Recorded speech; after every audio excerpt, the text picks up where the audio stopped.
gotta get my notes behind me.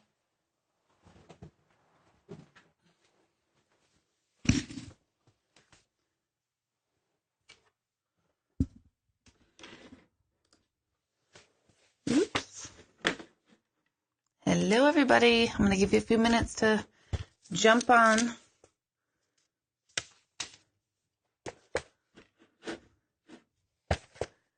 And for those of you who are tuning in, as I kind of settle everything up on my end over here, just post where you're tuning in from and if this is your first time.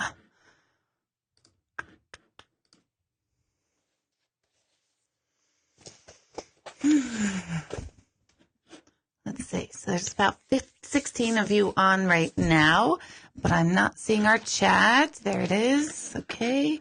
Hello, Nikki. This is always my romper room part of the night. I get to say hello to Amber and Nikki and Melanie and Danielle and Jacqueline.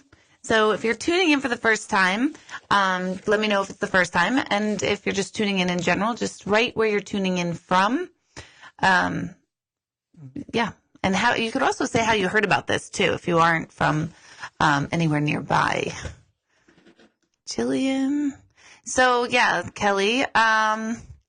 So we tried to do this through YouTube and wasn't working out for us tonight. So that's why we're a little delayed in our getting on here, but we will have those glitches fixed by next week so that I can stream from YouTube. It should be just as easy, and I should have a better way of being able to see your questions and interact on YouTube, which was part of the reason why we wanted to jump over there, but it wasn't working tonight. So what are you going to do? Oh, Cassie from Virginia. Hello. Thank you for writing your fabulous review on my page the other day.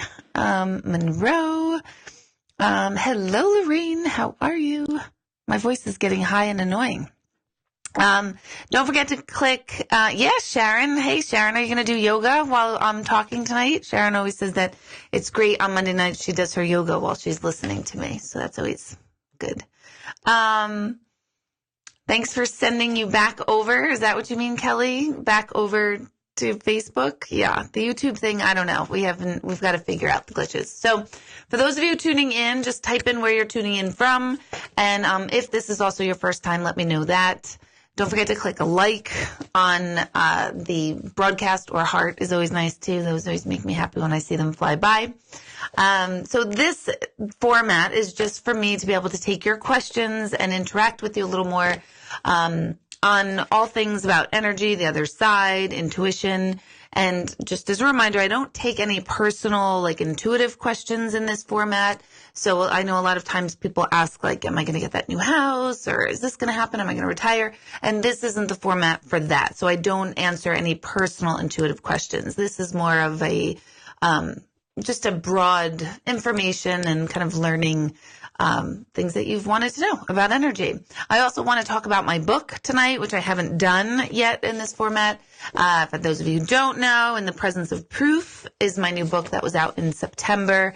And I really want to start really digging into your questions that I get through the email about some things that I talk about in the book. So if you've read my book and you have questions about it, this is the perfect place tonight to start really having that conversation, because the book, I wrote it. It took me a really long time to write it. And I still, when I reread sections, my brain hurts, and I wrote the damn thing. So there are times when I'm like, I know this by the back of my hand, and I'm still like, oh my gosh, reading it and trying to make it all make sense sometimes is difficult. So I want to make sure that I get to answer your questions about that. I know a lot of people have stuff about ghosts and apparitions and things like that. So, Judy from New Windsor, how are you? It's been a long time since I've seen you or heard from you, so it's good to see you.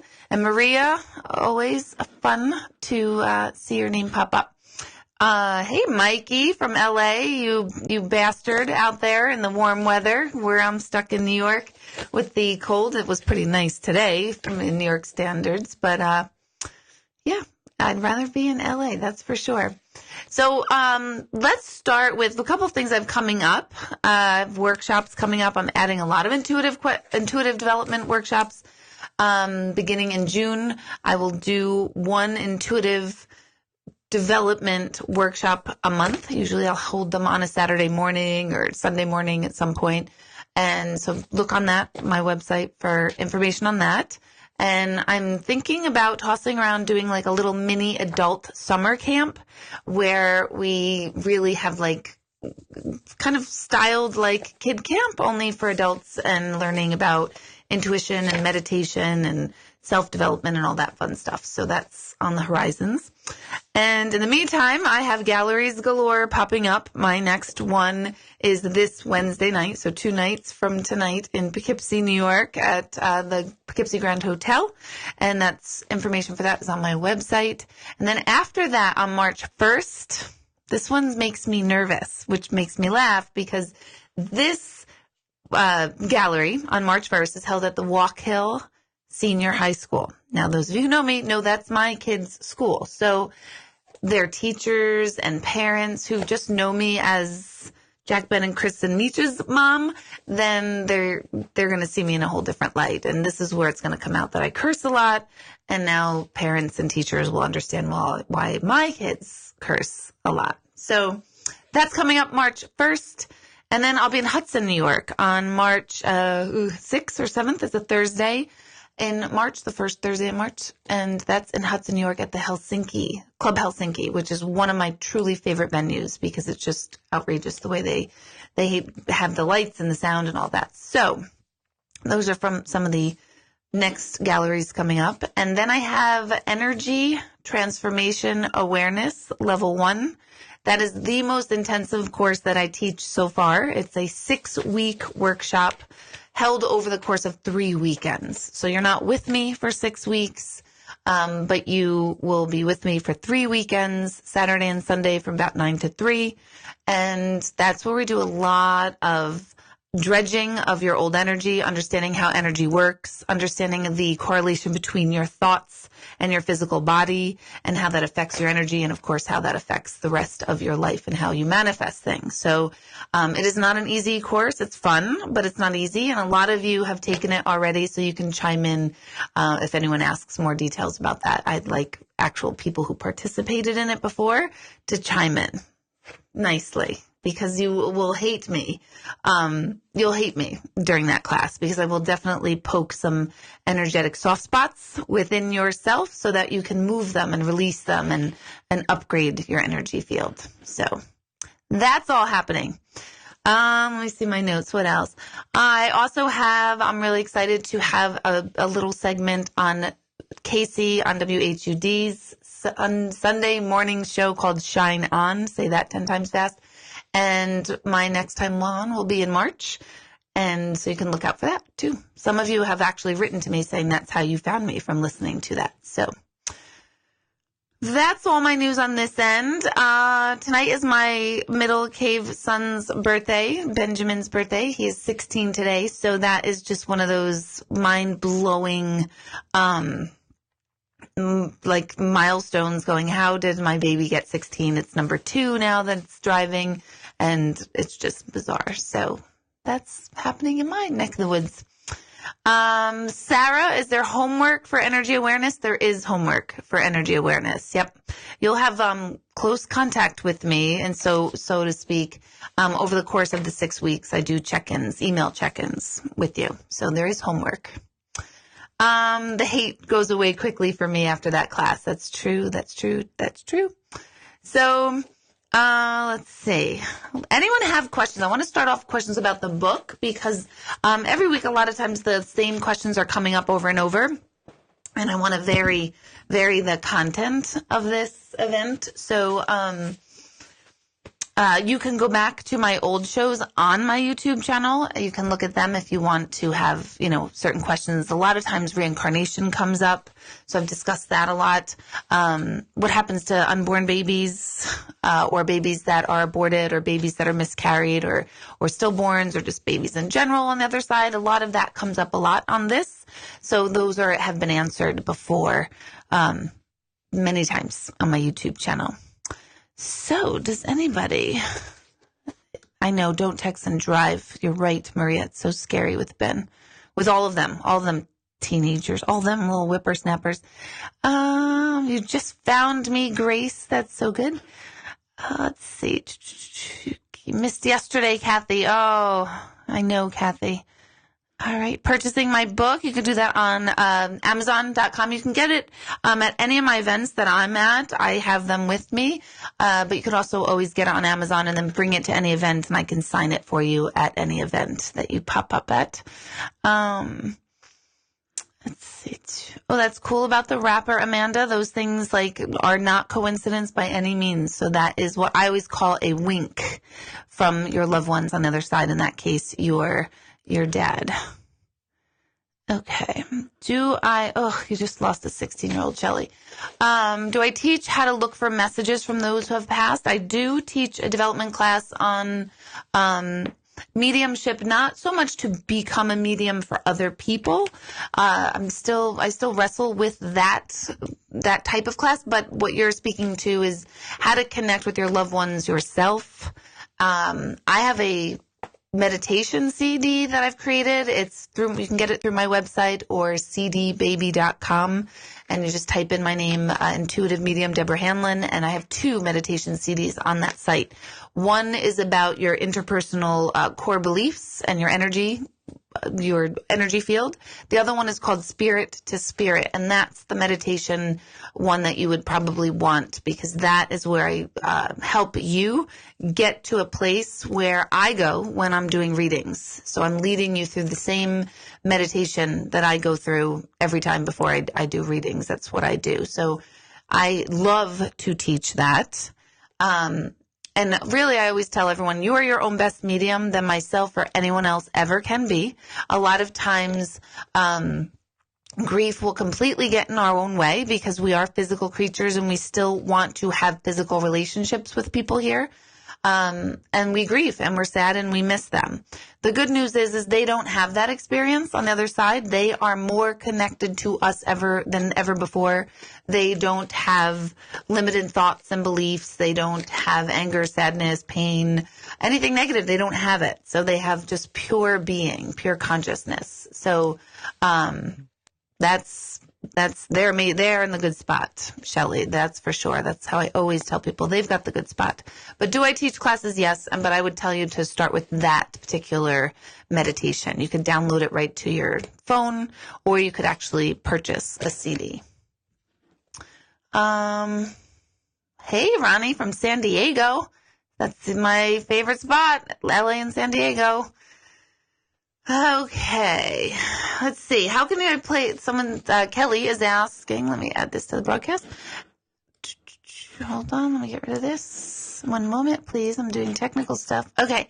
Oh, surprise, surprise. It's my number 1 fan. My what do we call it? Creeper Squad. How can you tell a difference in visitation dream and a dream of your mind playing tricks on you?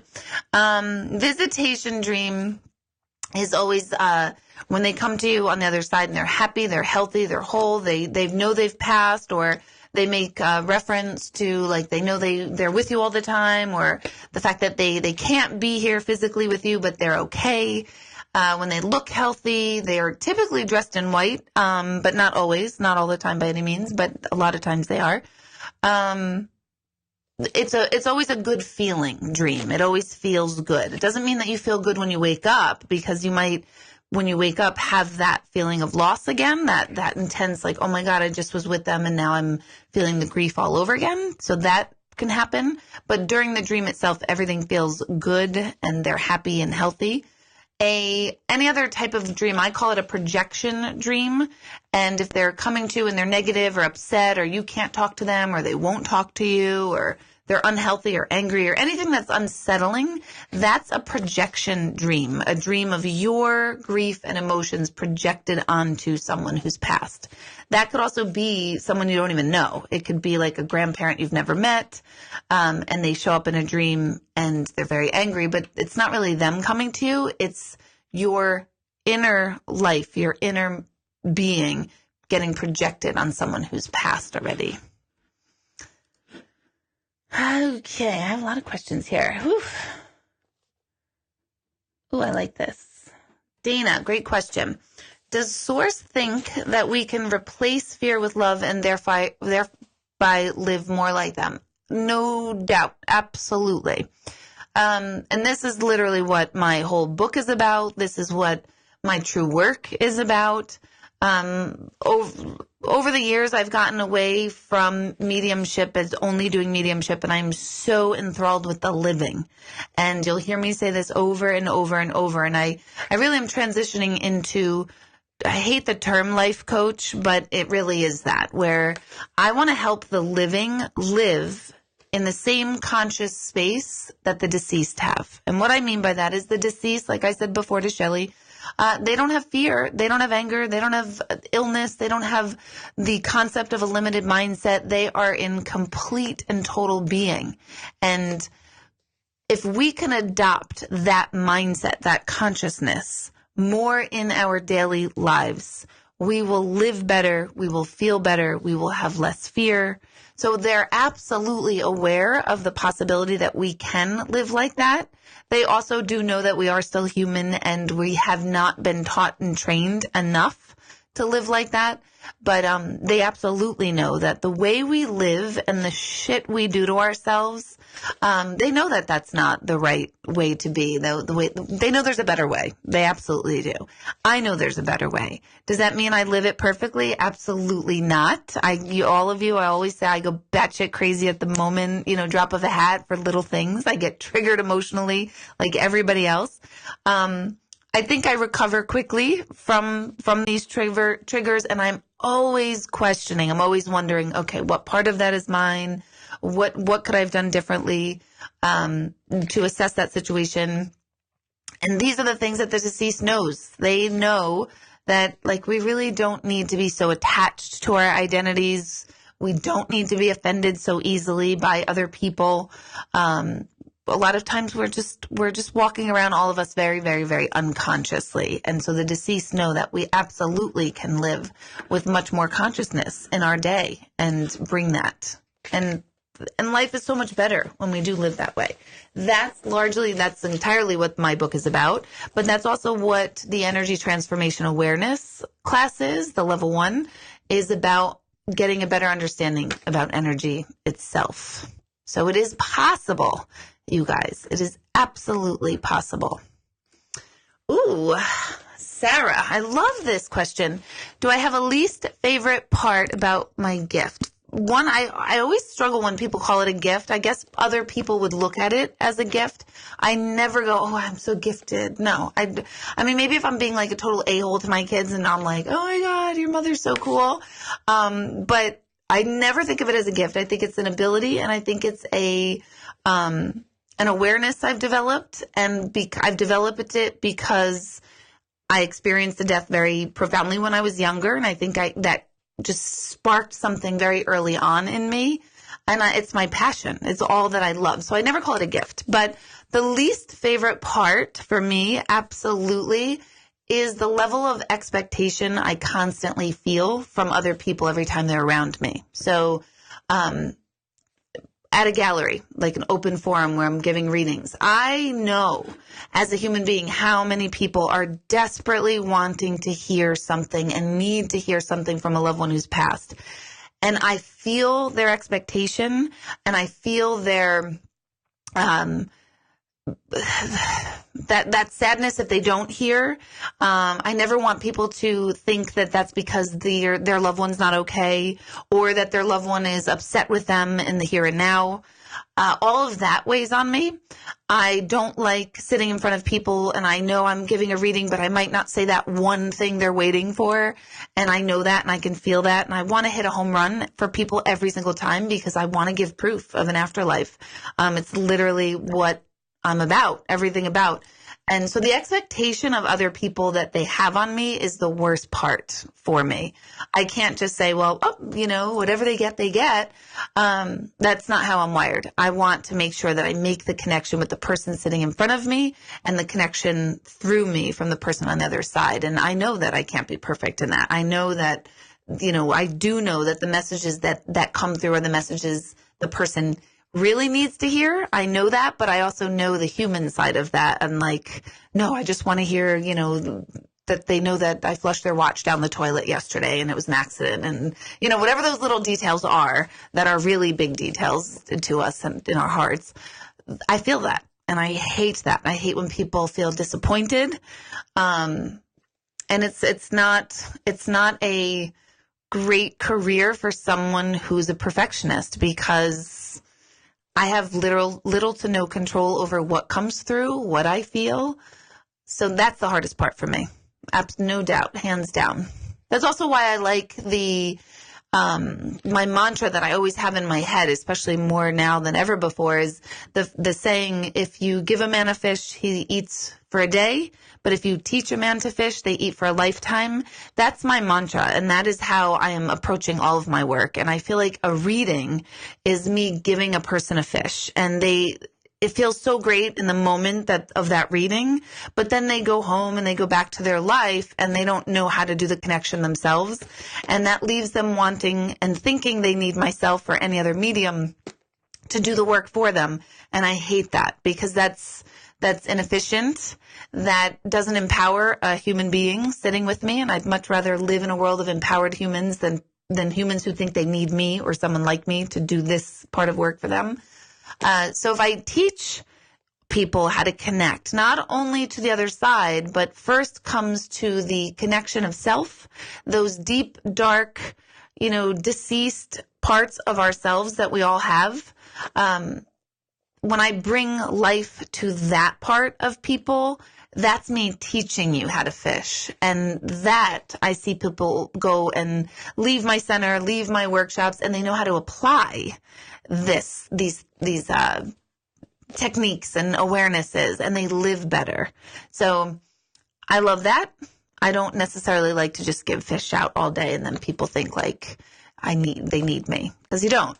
You really don't. Everyone is their own best medium, way better than myself, or any other medium ever will be to your own people. So that is the hardest, the expectations of people. That's a good question, by the way. Thank you. 9-year-olds. Yes. Danielle. Yes. Children are so much more astute to energy because they have not been trained completely to ignore it. So that's a part of our development where we're young, and I don't know the actual parts of the brain. I should really just read up on that. But there are parts of our brain that get developed, usually by the time we're about 3 years old, that starts us honing in on our immediate environment and our past to move forward in our living. So with that, we start to filter out billions of bits of information that's happening in our brains right now. As you're listening to this, watching this, your brain is processing millions and billions of bits of information, but it knows already, let me tune out, all this extra stuff so that you can focus on my voice and my face and the background and all of that. But there's so much more going on around us all the time. Kids haven't overly developed that yet, and that's why they're so in tune. We just, by nature and society, we teach them to filter out the extraneous information, which is energy, people, voices. But there's really I don't think there's any way to really completely not do that. I don't think it's healthy and smart for a human being as they are moving forward in life. So it again requires balance. We don't want to lose all of it, but we also don't want to keep both the awarenesses of all this information engaged all the time, because then your brain can't process so much information at once. And that's when mental illness comes in, and that's when your brain gets completely fried. So there's a balance. There's definitely a balance. But how can you help her? Talking about it. Talking about death and what happens, and that there are people, we are here in the physical, but we also have an energy, and that's who we really are, and that energy can never be destroyed. My favorite children's book of all times is called The Fall of Freddie the Leaf by Leo Buscaglia. It's an old book. You can only get it on Amazon. That's my favorite because it explains death in a way that is just so profound and so easily understood from a child's perspective, from anyone's perspective, but from a child's in particular, that's my favorite one. So talk to her. The more you talk to her about it, the more she knows she could talk to you and ask you questions, the better everyone will be. And some of it is fear, like you said, she's having fears. Sometimes fears, you have to learn how to quell your own fears and realize that yeah, there's a possibility that anyone can pass at any time, but we kind of live with that possibility instead of focusing on that possibility. So I would say to her, where is her focus? Where does her focus want to be? On the fear of anything that can happen, or on the reality of what is currently happening? And that's something we all can do and should do. Are we focusing on our brain on things that aren't happening right now and we're afraid, or are we focusing on what's right in front of us? I've got a lot of California people out here, so this is exciting. Do I have psychic abilities as well? Thank you, Melissa, for that question. All mediums are psychic, and I hate the word psychic. I cringe at it just because I always feel like I should have a crystal ball and a thing on my head, and caftan, what do you call it? Turban on my head, and this big hoop earrings. I have these old perceptions and connotations of the word psychic, which is wrong of me, but doesn't mean that, but that's what makes me think of. That's why I prefer the word intuitive, which again is just words. It's just semantics. I know it's ridiculous. But yeah, all mediums are intuitive. Not all intuitives are mediums. So I absolutely can feel energy and just get information on people. And many times I don't know where it's coming from. I don't know if it's from someone on the other side, or it's just me just knowing things. And how do I know it? I don't know. I just don't know how to explain what I know sometimes. But I do. That's the energetic stuff. That's what the Energy Transformation Awareness Workshop is about. That's why I love it, because I can intuitively feel if someone's telling me, Deborah, I'm always so peaceful. My brain is peaceful. You might portray that you're peaceful on the outside, but the inside, you're just a disaster. And I will say that, and I mean it with total love. We're all a disaster. We're all a damn mess. And let's own what's going on inside, and let's flush it out, move it out. I'm big about truth and honesty, self-honesty. And that, to me, honesty, the truth of self, within self, for self, of self, that is the most healing mindset and consciousness you can adopt. So people who are addicts and they own that they're addicts, they are far, far, far more evolved than someone who is an addict and keeps pretending they're not. So again, truth, when they say truth will set you free, it really does. So Kyle, I tried to get on the YouTube and it wasn't on the YouTube. Oh my God, I sound like I was getting on the Twitter. I sound like I'm 90. But it wasn't working. I don't know. We have to create some sort of link from one system to another, and it wasn't linking up with YouTube like we thought it would much more easily. So I stayed here instead. Peggy, thank you for watching first time. This is fabulous. As you're listening to, don't forget to click like or heart or, more sad face or some laughing faces. Those are always fun. Let's see. So Sandy, you're asking a question, is it possible to get signs from your son who's passed? You notice things happening, you're not sure if it's coincidence. I always tell people it's never, ever coincidence. Signs from the other side, I call them winks from the other side. It's never, ever coincidence. How do you know if a sign is a sign or a wink is a wink?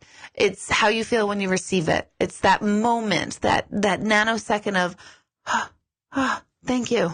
Wow. Oh my gosh, I needed that. And then you go on with your day. You move forward.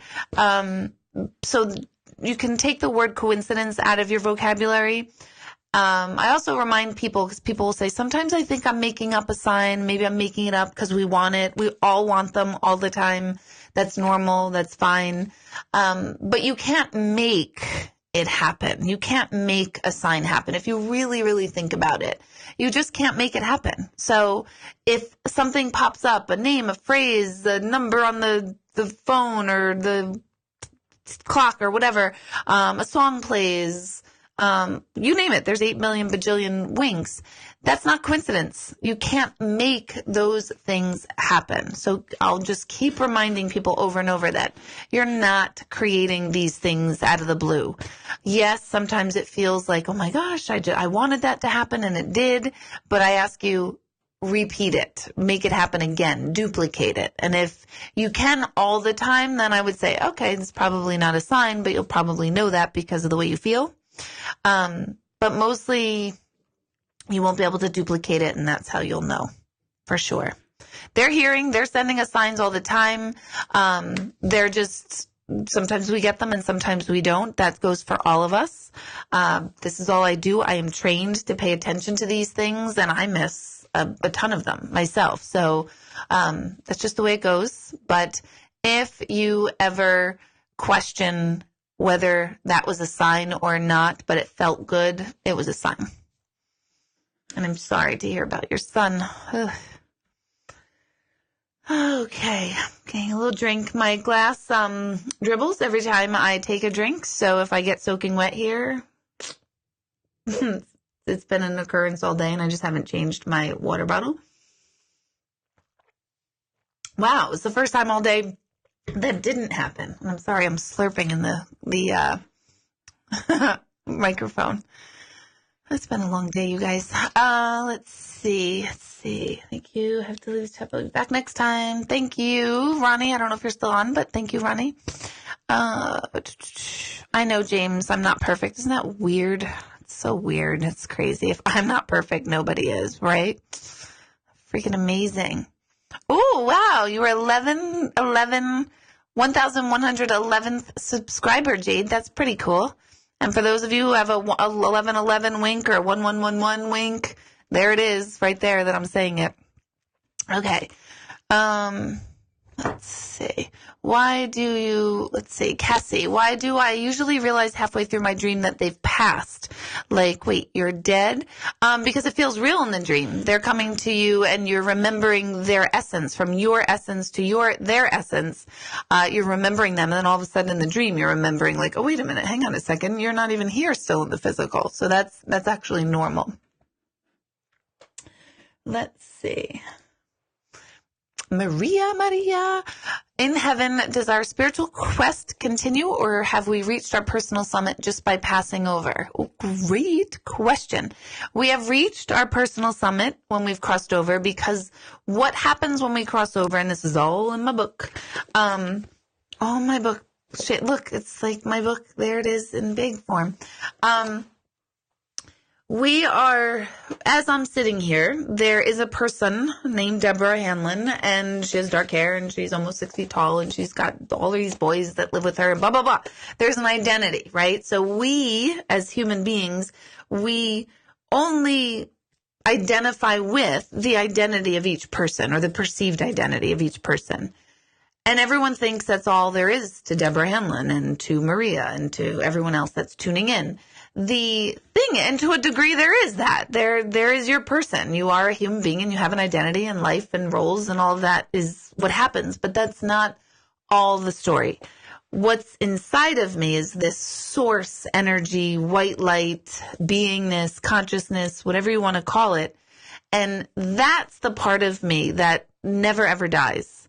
So when we are manifested in human form, we're just taking on a sliver of this giant energy field. I call it the collective whole. We are all that. At the very basis of who we are all the exact same energy.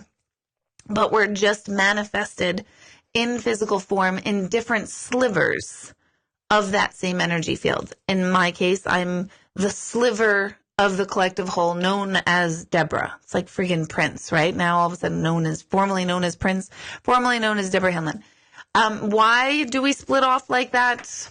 There's a million discussions, to experience the universe as separate, or this collective whole as separate, is why we come into human form. So when we pass, we're just returning to that pristine self. And that's it. That's all it is, until we kind of decide. And again, these are words that are human in nature. We decide to come back in and reincarnate and go through a different sliver and form of life.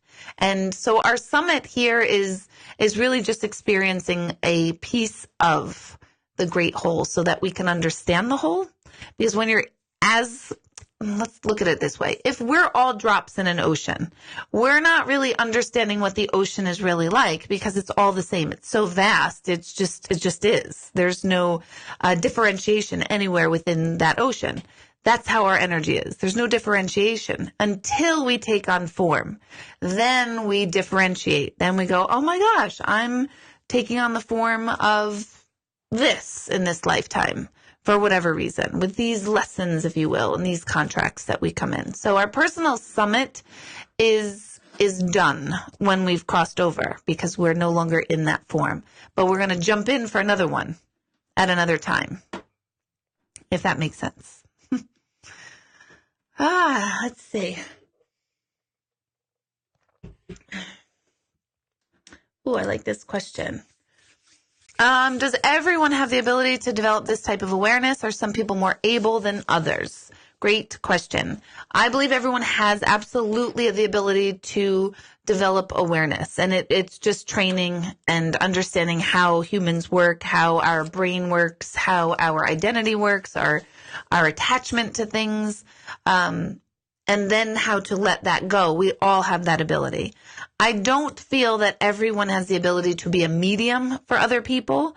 And I use this all the time. I've used it in my book, just in the same way that, I can sing. I mean, I really can't sing at all. I'm horrible, but I can sing. But there's no way I'm going to win a Grammy for it. There's no way I'm going to sing for others. So that's, to me, how mediumship is. Like, we can all connect with our loved ones ourselves, no doubt. Like, I can sing in the shower or whatever, in my car. I don't, though, because I even bother myself when I sing. But anyway, we all have that ability. But is everyone able to be a medium for everyone else? I don't believe that that's possible. No, I don't.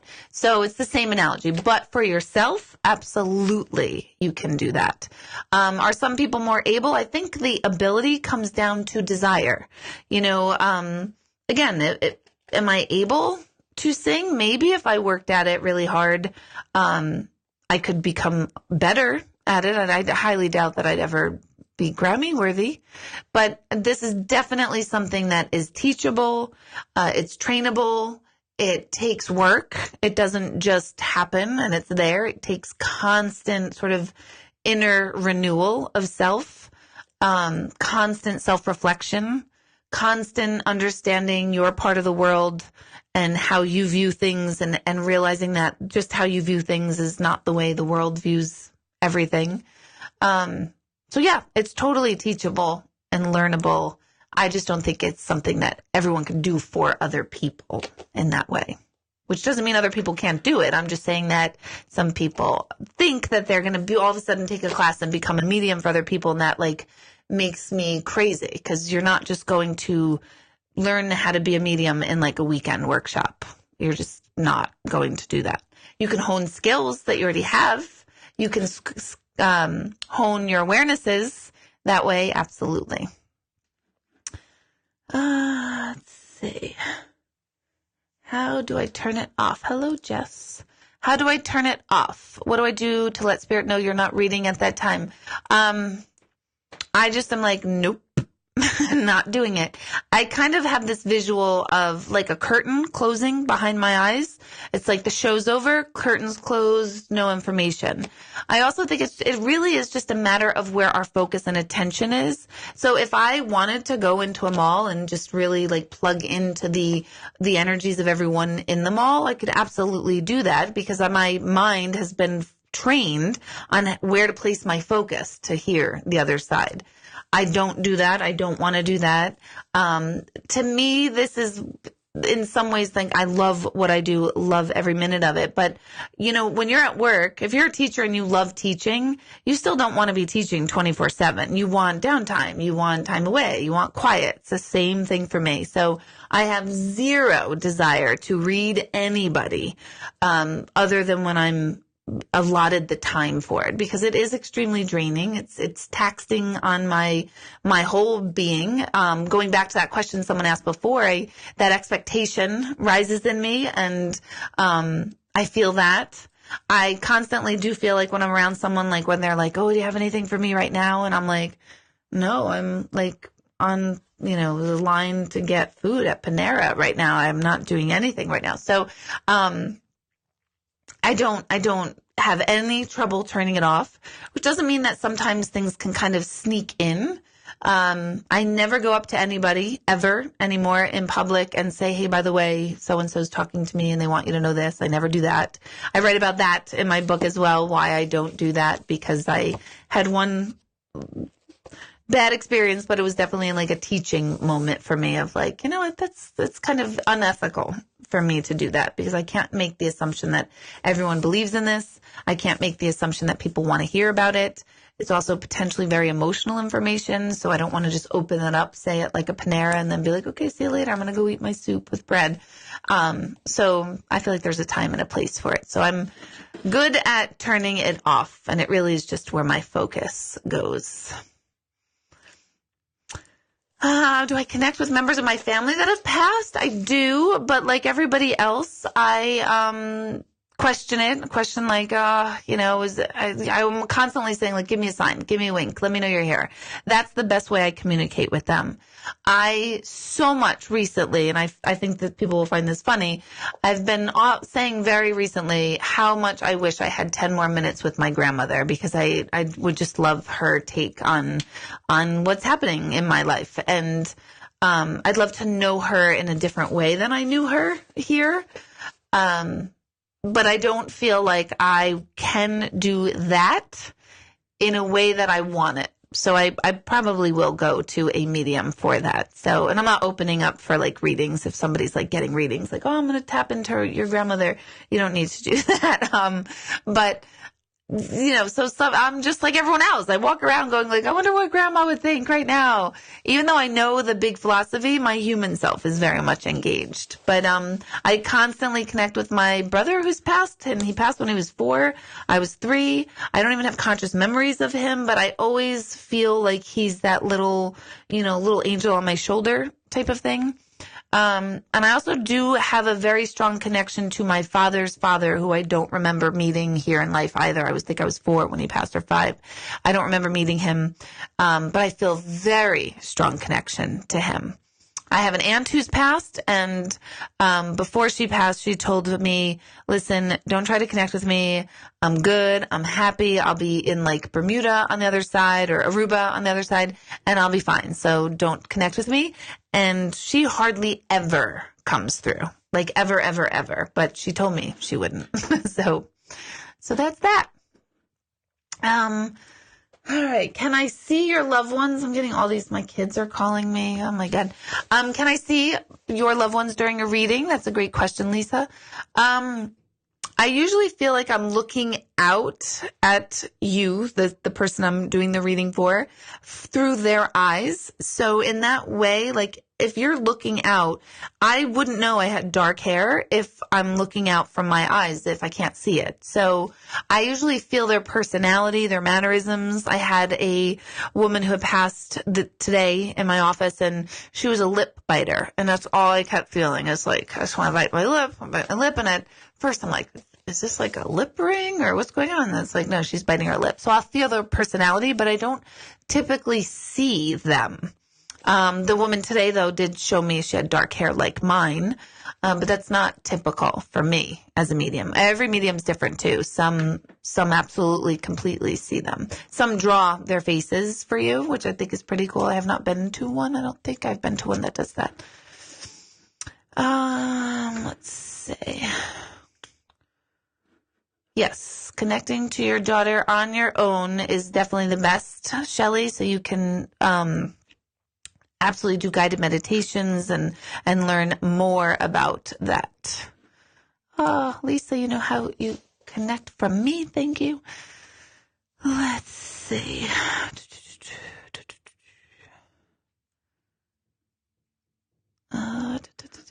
Sue, I'm so glad to hear that. Thank you. Oh, that's a good question too, Kelly. Greg said he failed. He'll study. He didn't fail, Greg. Greg is my technical person, and we just didn't have the time this weekend to do it. And we tried to set it up like right before we came on, and that's never good. Although we were pretty good with each other. Normally I'm like screaming at him and like, ah! And we weren't doing that. So I think we were pretty calm. But Kelly, do bringing or wearing physical items of the deceased actually help you get a better reading? No, doesn't mean anything for me as a medium. Some mediums want you to bring an object for them to hold. I don't like that, only because if someone hands me a woman's watch, I already know I'm looking for a woman, or if someone's showing me a baseball that belonged to someone I know, it was somebody who likes baseball. So I don't want any objects actually shown to me for that reason, because those objects could hint at any part of their identity. And I want you to come in and have no hints and know that I have no idea who I'm connecting with.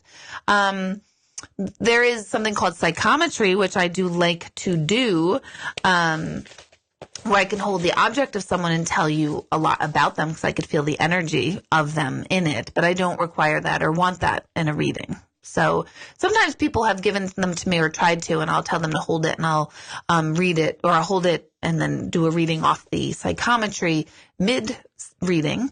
But I don't feel like it's necessary. And it doesn't necessarily bring them more to you. All you need to do is think of them and they're there. So you don't need to bring their objects unless you want to. Most people do on some level bring something of them just by nature, just because they are already wearing that necklace or they always have the ring on or whatever. So, but it's not necessary. Oh, thank you, Eileen, for that comment. Let's see. Gosh, you're all blowing up my ego. So fantastic. I'm going to stay on here for 12 more hours tonight. I'm just kidding. So Kelly. Oh, Kelly, my Dunkin' Donuts girl. How are you? Let's see. 10 to 12 years ago. That's right, Kelly. Yep. Sorry, let's see. It means we should move to Cali, Deb. It's a sign. It is Nicole. We should absolutely be moving to California. Oh, Maria, are there higher spheres to attain?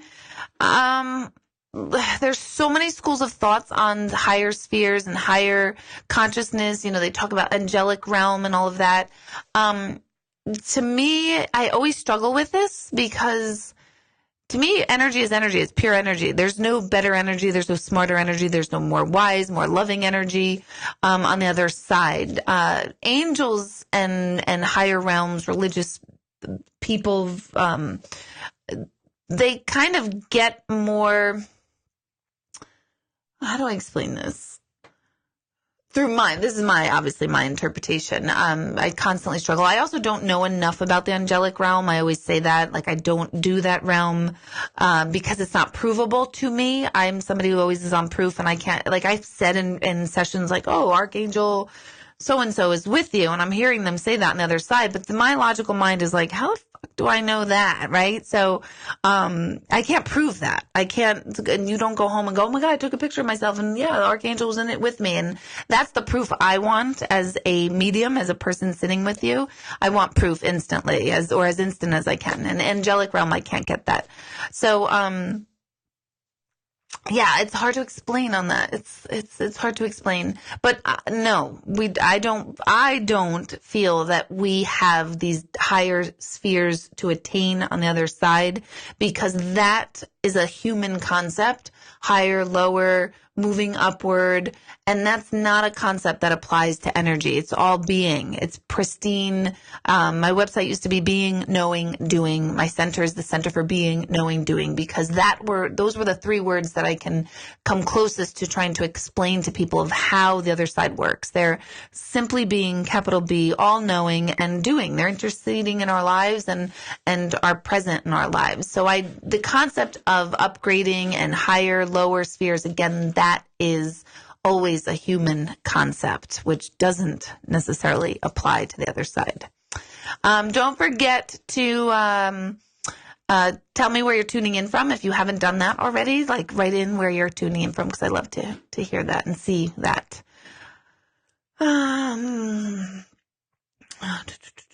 Let's see. Is there a time limit on getting signs? This is a good question. I expect a sign from someone who passed 20 plus years ago. We're more likely to get signs for someone who just passed on. That's a great question. TB, I like that.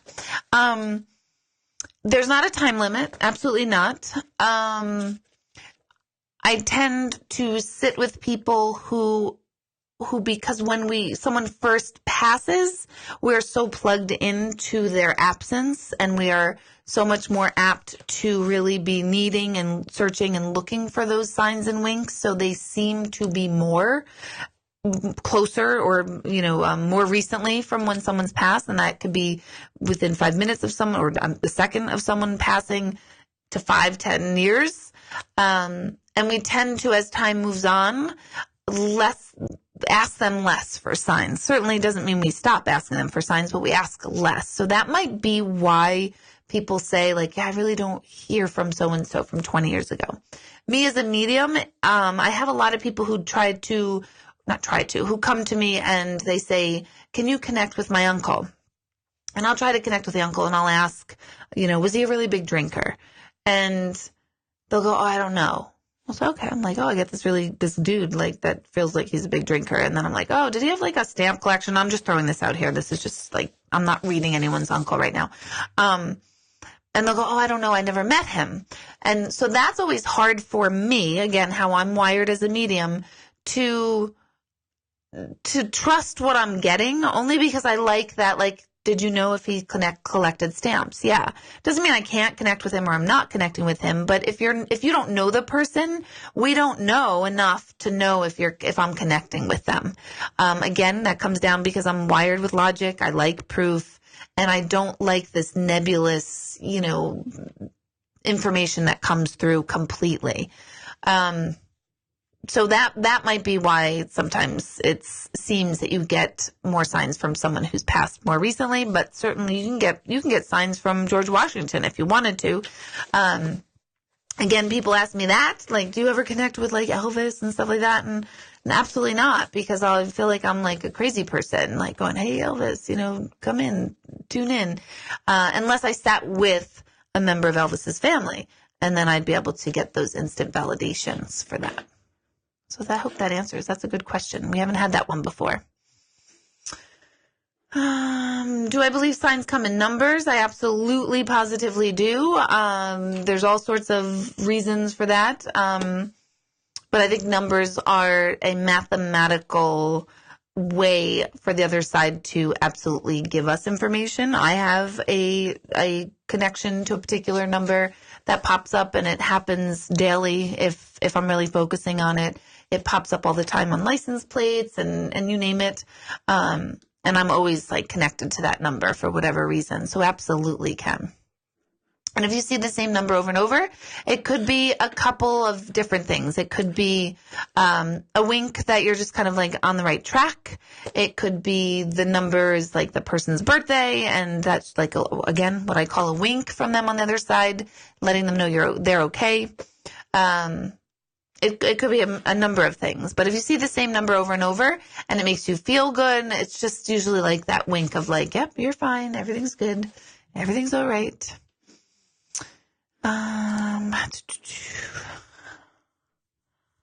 Okay. Kelly, that's more of an intuitive questions, but that's more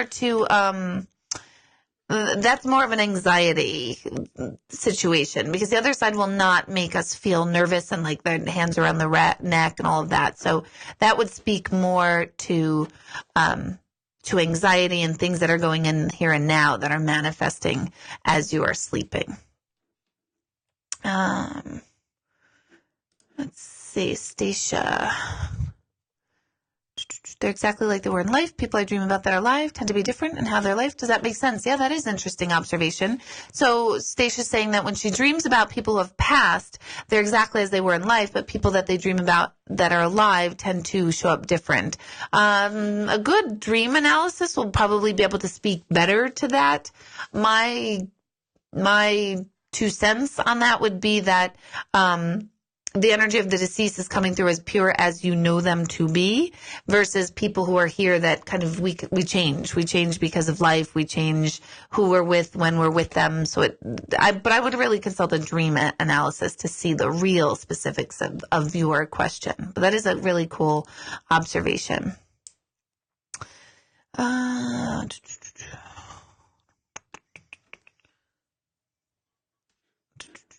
Ooh, where can you buy my book? Amazon.com. Just type in my name and in the presence of proof, and that'll pop up. Let's see.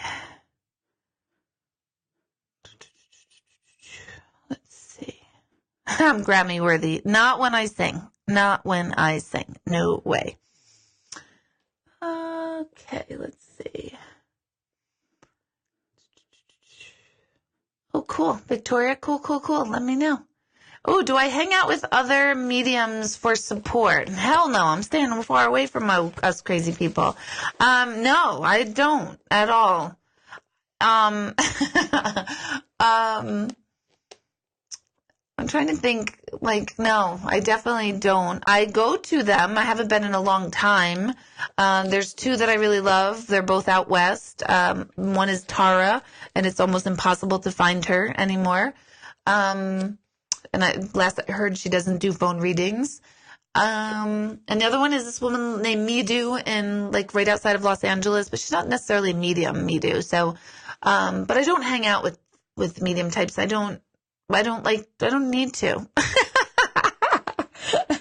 I'm just trying to get a visual of what would a bunch of mediums talk about, and medium, I doubt we would talk about dead people at all, because it's draining. It gets draining.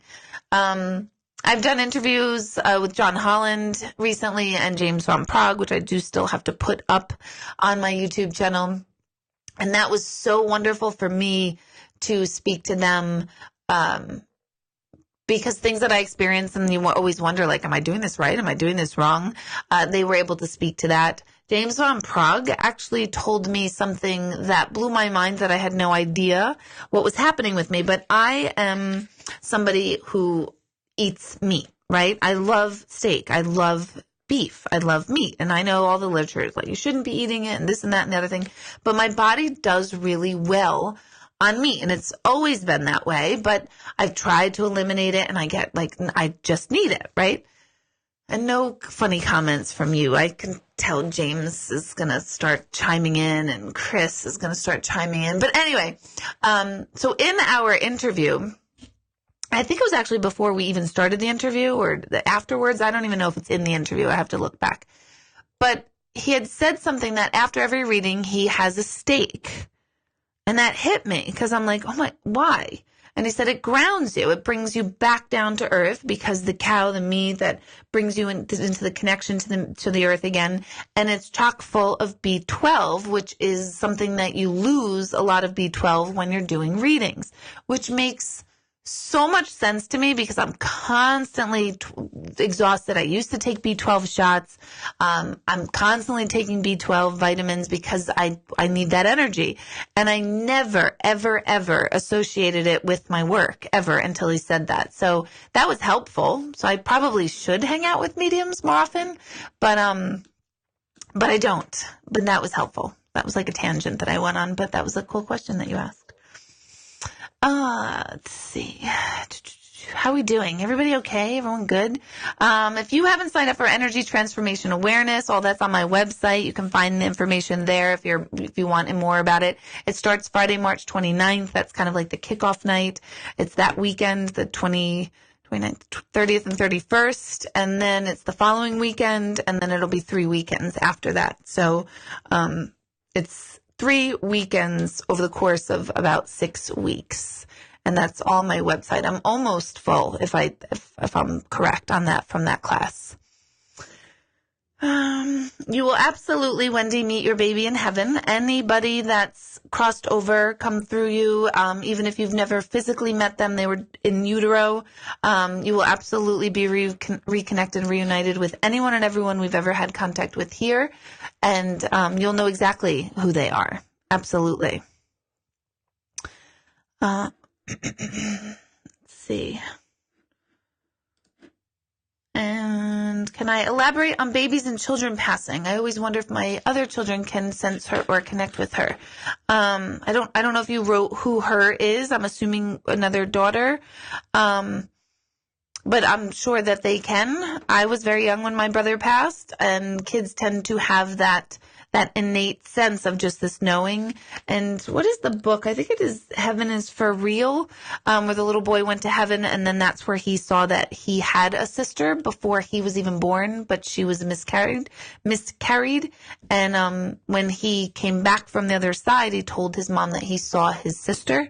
And I think it's Heaven is for Real. And those of you might know better than I am saying right now. So correct me if I'm wrong. But kids absolutely have that connection to people and energy on the other side. Ooh, here's a good one. You again, Stacia. Good questions tonight. Does a person have to believe that there's life after death for someone to come and give them a sign? Do both sides of energy have to be in connection? No. It's such a great question. I've had many times where people on the other side, when they were physically here, were atheists or had no beliefs, or Jehovah Witnesses tend to not believe in the afterlife, and they've come through many times and said, like, oh my gosh, I can't believe I'm talking to you. A lot of times they'll express, like, I didn't believe in this crap, and look at me now. I've heard that a million times over the years, which is fascinating. Similarly, if there's someone here who doesn't believe in it, I've had them come through and sit down with me and go, oh my God, this is real. So those are the best. And they're usually men. Hate to say that, but they're usually men that are like, what? And that's always fantastic. So no, both do not have to be in complete connection. Great question. Okay. I have no plans yet at ARE, but I do. It's like another thing on my list. A million different lists of things to do. My goodness. I should be selling spreaders? Wait, what is this? I have such a hard time not crossing my legs, and I really want a reading. What are you talking about? Spreaders. I think we just took a left turn. Kelly, what are you talking about? Let's see. I do have a new thing that I am going to have offered at my galleries. It's my new lip gloss, because you see me constantly applying lip gloss, and I finally have my own little brand. So that'll be available at my next gallery on this Wednesday. Loved ones. Pets are also absolutely, they cross over and they're with loved ones. I always say that I'm not always the best like pet medium at all. I don't like connect with the pets at all. I could if I wanted to. Again, it's a matter of my focus and attention, and that's like a conscious decision where I don't want to, because I constantly say, people think I'm joking when I say this, but that I take on, like I was giving the example before, that woman was biting her lip a lot today. I take on the characteristics of the person coming through, and there is no way I'm going to start like scratching my ear or licking my own ass or anything like that as I bring through an animal. And I know that sounds ridiculous, but I'm just not doing it. So that's why I don't bring animals through, but our loved ones absolutely are connected with the animals, and you will as well when you cross over. Let's see. Any questions about my book? No one has questions about my book? Excuse me. Now my lips are dry now that I'm talking about it. I love when I see you guys talking to each other here. It's so fabulous. How intuitive are the cave boys? Well, they are cave boys. I feel like they're all intuitive in one degree or another, but it's how they focus it and choose to focus it. They all have their own little special brand of intuition. I I don't think they're any more or any less than any other kids. And I don't really talk about what I do when I'm home. Like, it's not like I'm like, okay, kids, let's, focus our attention on the deceased right before we eat dinner.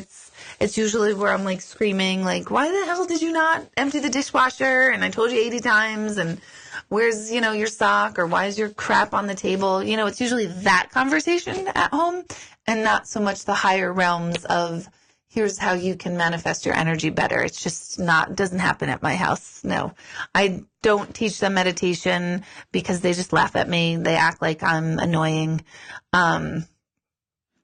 So I just say, okay, forget it. You'll have to get this information later at another point in life. Someone else is going to have to teach them. Pamela, do I do group readings? I do. I do public group readings. I have them all the time. All my calendars booked all the time. Typically in New York, a little bit New Jersey, trying to get into Connecticut. So if there's anyone in Connecticut with a venue, please let us know. Pennsylvania. So those are right where Albany, upstate New York, those are where I'm centrally located right now, but I'm always willing to go somewhere else. I'm, in fact, trying to go many other places. But I also do private group readings. I hold those at my center in Newburgh, and you can invite up to 10 people. And I still tell you, even if you're inviting 10 people, to try to stay as many of those 10 family members, so that I'm connecting to more of the same people on the other side. Because if you have 10 friends that come up, that's basically just like going into a public gallery, because 10 people, figure everyone has 2 people on the other side. That's 20 energies at least that can come through, and within an hour's time, it's difficult to get to everybody. So I usually tell you, keep your groups to about 5 or 6 people and as many family as possible. And that information is on my website too. You can email info@beingknowingdoing.com for information on that. Okay, hold on. I gotta get a drink here. Have I ever been scared to do a reading? Yeah, I actually have. Do I want to go through the details of this? I've not been scared of the energy on the other side. It's not that.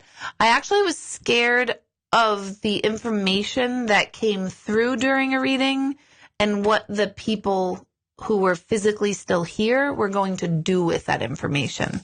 I've also had one of my favorites is someone who was in, let's say, organized crime, and some of the people that they kind of took care of came through. This was years and years ago, and that was pretty amazing. I wasn't scared during that reading, but I hardly ever am scared, but once in a while, and this both happened many, many years ago, like 8-10 years ago, where I felt like nervous that, oh my gosh, I know too much information on something, and I was nervous about what the people here were going to do, like with me, which nothing ever came of it whatsoever. But that was the only time I was ever scared during a reading, thinking like, oh my God, what am I getting myself into? I know too much. It wasn't like a murder or anything like that. So in that case, energy transformation is in person. Yes, I don't do that class online because it's too intense. I don't do that one online yet. Yes, I love this question. I was just discussing this today, Gloria, with someone. People who are close to death or have Alzheimer's or other types of dementia, are they more connected to the spirit world? Yes, as well as nonverbal autistic children and people. They absolutely are closer because, like I was saying in the very beginning of the show, there's a part of our brain that when it's developed, we filter out a lot of information. And the part of the brain that has dementia, Alzheimer's, in some cases, nonverbal, that part of the brain is broken down, so they're more apt to see and experience. It's kind of like they're in both realms. So if you have people or had people who had Alzheimer's, dementia, and did discuss like, oh my gosh, I see my uncle and I see so-and-so, that's not coincidence. That's not them losing their mind. That's actually them being in between both worlds. Only time it's not that is if they're afraid of the information or the person. If the energies or spirits are telling them to do bad things, that's not mediumship and that's not the spirit world at all.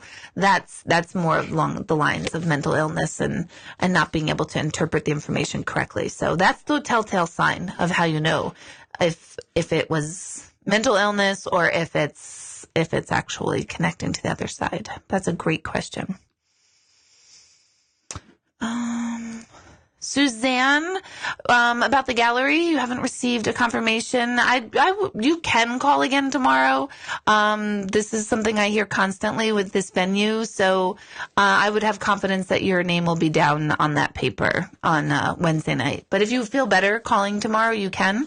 But just if you don't get a confirmation, you could come anyway. They also, especially that venue, they have extra seats all the time. So say you aren't down, they'll have room for you on Wednesday night. Let's see. Are there any connections you've made that surprised you the most, good or bad? Were you shocked about what just happened? Every day, literally every single day. I talk about this one all the time, about the little boy in the balloon. I've talked about that one. Let's see. I mean, literally every single day where I always say this is why my book is called In the Presence of Proof. I am in the presence of proof of an afterlife every single day through all of you, because I know I don't know you, and yet information comes through that I know I don't know. As a human being, I know I don't know. So I'm in the presence of proof. So every day, stuff absolutely astounds me. Little things. But I did a show before where I answered that question about a little boy in a balloon. So you can look that one up. That one's my favorite of all time. Michael Jackson coming through. That was always a favorite story, like I like to tell. I was sitting with a couple out in California, and all of a sudden in their reading, I kept seeing Michael Jackson. But my brain, I'm thinking, oh, maybe they're trying to get me, them on the other side is trying to get me to say the name Michael. Maybe this person was a performer or a dancer and they're showing me Michael Jackson to represent performance. So I said, oh my gosh, I don't know why I just keep seeing Michael Jackson. So was this person's name Michael, or were they a performer? And they're like, very calmly, they're like, oh no, he was a good friend of ours. So I totally got starstruck from the other side. And I was like, are you freaking kidding me? Oh my God, it's Michael Jackson. Blah, blah, blah. And then I totally ruined the vibe. So I should have stayed professional and have been like, oh, let's see what Michael wants. I didn't do that. I totally went 50 Shades of ridiculous fan and was like, oh my God, it's Michael Jackson. I'm connected with him, and I lost the connection. So that was fun. Bad ones? I can't think of any bad ones other than the one I was saying before that scared me. I won't go into the detail of it. But that I remember thinking I know too much information about someone who wasn't really quite nice here, still living. And I knew stuff about where he kept things in his home. And that freaked me out, thinking, oh my God, what are they going to do with me knowing this information? So thanks, Andy, for that. Do I have spirits visit me in my house? Hell no. I don't want them here. No, but many years ago in my first house, I would feel a presence in one of the bedrooms and it would freak me out. And I knew it wasn't a bad energy or negative energy because there's no such thing as that on the other side. But this energy always freaked me out, and I would talk to him and I would say, okay, what's your name? Who are you? Why are you coming to me? Am I going to sit with a family member? Always trying to understand why this energy was constantly around. His name was Steven. He passed of a drug overdose. This was about, 16 years ago, 17 years ago. And he was like a constant in my life. And of course I always think oh, you're crazy, Deb. You're just nuts. You're just crazy. And then finally when I moved, he seemed to leave me alone. He wasn't really there anymore. He showed up twice at my townhouse that I lived in after that. I had a quick brief reading with John Edward one day on the phone, and he said, I have this man named Steven. And I was like, oh my God. He goes, you know who that is? And I was like, no, I don't. But yes, I do. I don't know why he picks me. And he hasn't been around since. Of course, every time I talk about him, I always feel like, oh God, Steven's going to come back. Who is he? What is he for? I don't know. But that's the most extent of anyone that I can feel And then I remember like being at my house. Let's see. Yes, everyone gets healed when they cross over. I believe that as well. I see that, hear that all the time.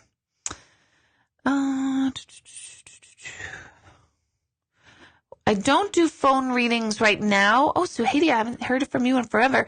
I don't do phone readings anymore, only because I hate talking on the phone. Anyone who knows me knows I will not call you. I will not talk to you. If you want to be my friend, just know that, like, I won't talk to you on the phone. And with phone readings, it starts to become like, oh, they can't hear me. I have to repeat myself, or they're cutting out, or they're in the car, and it just never felt right. So I finally stopped doing phone readings altogether for that reason. I know it's annoying, but it just, I get so tense just knowing I have to get on the phone that I just don't want to deal with it. Okay. Oh, Holly, you had to call them back as well. Let's see. Hey, Ralim, how are you? Let's see. Yes, Ralim, I know this is not YouTube. You must have tuned in late because you have a class on Monday nights. Oh, no, you don't. You have them on Tuesdays now. But anyway, let's see. How long did it take me to write the book? Way too long. Really, my whole life, I always said I wanted to be a writer. It took me probably 7 years. That's only because I had so many things happen in between. And it wasn't until I really just like buckled down and said, all right, I've got to get this book done. So I probably could have done it in 2 years. But nope, I didn't do it that way. I took the really long road. And, yeah, my next book better not take 7 years. Let's say that. But I didn't put the right, deadlines for myself. No pun intended. I didn't put the right deadlines and the time frames that I really needed to do. So I would have gotten it done probably about 2 years. Does saging really work? So, a lot of people always ask me, like, do you use sage? And I don't use sage only because I don't like the smell of sage. It does work. They actually have shown that sage has a property in it that releases or cleans or clears bacteria in the air. So there really is like a legitimate thing about sage clearing the air. I like to use bells and chimes to clear any energy, whether you had a fight in your office or someone was really angry or just the energy in your home, your office, wherever you are, feels stagnant or stale. Ring a bell of any type, a chime, a bell, and that like sweeps the energy out. So in between every reading, if anyone ever notices when you're at the center, when someone leaves my office, I don't bring the next person in right away. I tell them I'll be with them in a minute. And if you listen carefully, you'll hear me just hit chimes that are in my office, and that just clears the room. And I just wait a few minutes for the energy to clear out of the room, the other person's energy, before I bring the next person in. So I like bells the most. But sage, if you like the smell, it absolutely works. And there really is antibacterial properties to sage. So that is a good question. Quick recap of the book, Who Came Late, its experiences, tips. Tell me a little bit more about your question, Catherine. A quick recap of the book for us who came late, its experiences, tips. I'm not sure what you mean. So, yeah, clarify your question for me. Let's see.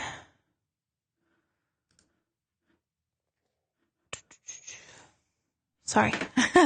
Melanie, sorry if this is a sensitive subject, but do you have any sense when someone has taken their own life, will they show you this? Oh, absolutely. They absolutely do. They'll show me either how they did it, or instantly when I hear someone on the other side apologize about their passing. I'm so sorry I passed. That is usually a signal to me that their actions have caused their passing. Sometimes that means unintentionally, like they were texting and driving and they didn't mean to kill themselves, but they did. Other times it's quite clear that it was that they themselves had deliberate intention to take their life. But that does come through almost immediately. for that. They cross over like everyone else. Anyone who has taken their life, they cross over. So it's sometimes you'll hear people say like they're spending eternity now in no man's land and they're lost forever. And that's just the biggest bunch of crap I've ever heard. That is not true. That is not my experience. I've never had an energy in the 20 years of doing this ever say like, oh, I'm stuck and I can't find the light. So you don't have to worry about that. But what we are stuck on, if we choose to take our life, we are stuck on the lesson that caused us to take our life. So say you had financial ruin and you felt you had no other choice but to take your life to save the finances. The next lifetime that person comes in, the lesson they have to master is financial success and coming through and sticking it out. So the lesson we get stuck on, but I could be stuck on that lesson from last time. Maybe last lifetime I killed myself, and in this lifetime I'm redoing my life so that I don't take my life in this time. So that's not anything unusual if, we're all on these different lessons, which might be another good show to talk more about. So I know it's getting late. Do I believe crystals can make an impact on Reiki? I do. I'm not someone who's like connected to crystals just because it's not my thing. It's not how I like them. Some are pretty and they feel nice. But I don't use them. But absolutely, there's a whole science to the different vibrational components of different rocks and crystals. And yes, absolutely. Let's see. What else? Oh, okay. Is my CD is guided meditation. Is this book a tip to be more in tune or a memoir? A little bit of both, Catherine. It's hold on, I just dropped my pen.